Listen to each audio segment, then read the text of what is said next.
নমস্কাৰ আপোনালোক সকলোকে মই মোৰ ইউটিউব চেনেল নলিনীকান্ত ডেকালৈ স্বাগতম জনাইছোঁ।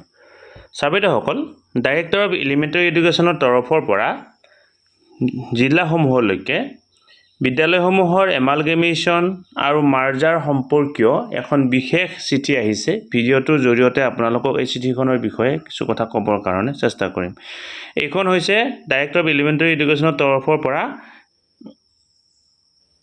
প্ৰতিখন জিলাৰ ডিষ্ট্ৰিক্ট এলিমেণ্টাৰী এডুকেশ্যন অফিচাৰসকললৈকে অৰ্থাৎ DEO সকললৈকে অহা এখন বিশেষ চিঠি। ছাবজেক্টটো হৈছে regarding proposal for amalgamation merger of school having enrolment less than 30 number under DEE, অৰ্থাৎ যিবিলাক বিদ্যালয়ত ছাত্ৰ ছাত্ৰীৰ সংখ্যা 30তকৈ কম সেই বিদ্যালয়বিলাকৰ এমালগেমেশ্যন আৰু মাৰ্জাৰৰ প্ৰপ'জেল সম্পৰ্কে এই চিঠিখন আহিছে। ইয়াতে উল্লেখ কৰা হৈছে, sir, with reference to the subject cited above, I would like to enclose herewith the list of schools having enrollment less than 30 numbers under your jurisdiction as per data received from SSA, which details are enclosed Annexure A.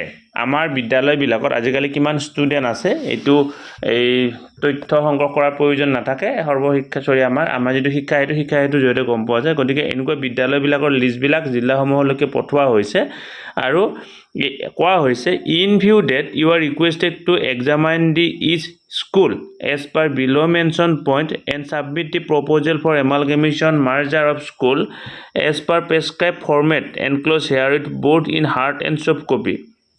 ইমেইলটো দিয়া হৈছে, অৰ্থাৎ বিদ্যালয়বিলাকৰ লিষ্টবিলাক জিলাসমূহলৈকে পঠাই দিয়া হৈছে। যিবিলাক বিদ্যালয়ত 30জনতকৈ কম ছাত্ৰ ছাত্ৰী আছে আৰু সেই বিদ্যালয়বিলাকৰ এই প্ৰকৃততে কম ছাত্ৰ ছাত্ৰী আছে নে সেই বিদ্যালয়খন এই বেলেগ বিদ্যালয়ৰ লগত এমালগেমেশ্যন বা মাৰ্জাৰ কৰিব পৰা কেপাচিটি বা যিখিনি ক্ৰাইটেৰিয়া লাগে ক্ৰাইটেৰিয়াখিনি আছে নে নাই সেইখিনি চালি জাৰি চাবৰ কাৰণে আহিছে। এতিয়া কি পইণ্ট চাব লাগিব আপোনালোকে চাওক। প্ৰথমতে চাব লাগিব, examine the status of each school incorporating the শিক্ষা হেতু পৰ্টেল, অৰ্থাৎ যিটো তথ্য তেওঁলোকৰ ফালৰ পৰা আহিছে সেইটো শিক্ষা হেতু পৰ্টেলৰ লগত মিলিছে নে নাই সেইটো চাব পাৰে। কিবা কাৰণে আগৰ ডাটাও আহিব পাৰে। 2 number, any Barrier like vehicle traffic on the roads between the school, অৰ্থাৎ আমাৰ এমালগেমেশ্যন মাৰ্জাৰৰ ক্ষেত্ৰত বিভিন্ন এই মানে ক্ৰাইটেৰিয়া আছে। যদি ৰাস্তাৰ ইটো বাৰৰ এখন বিদ্যালয় আৰু ৰাস্তা সিটো বাৰৰ এখন বিদ্যালয় সেইবিলাকৰ ক্ষেত্ৰত অকণমান অসুবিধা হ'ব, কিয় কাৰণে ছাত্ৰ ছাত্ৰীসকলে পথ পাৰ হোৱাৰ ক্ষেত্ৰত অসুবিধা হ'ব পাৰে। গতিকে সেই বেৰিয়াৰ কিবা আছে নেকি সেইটো চাব দিছে।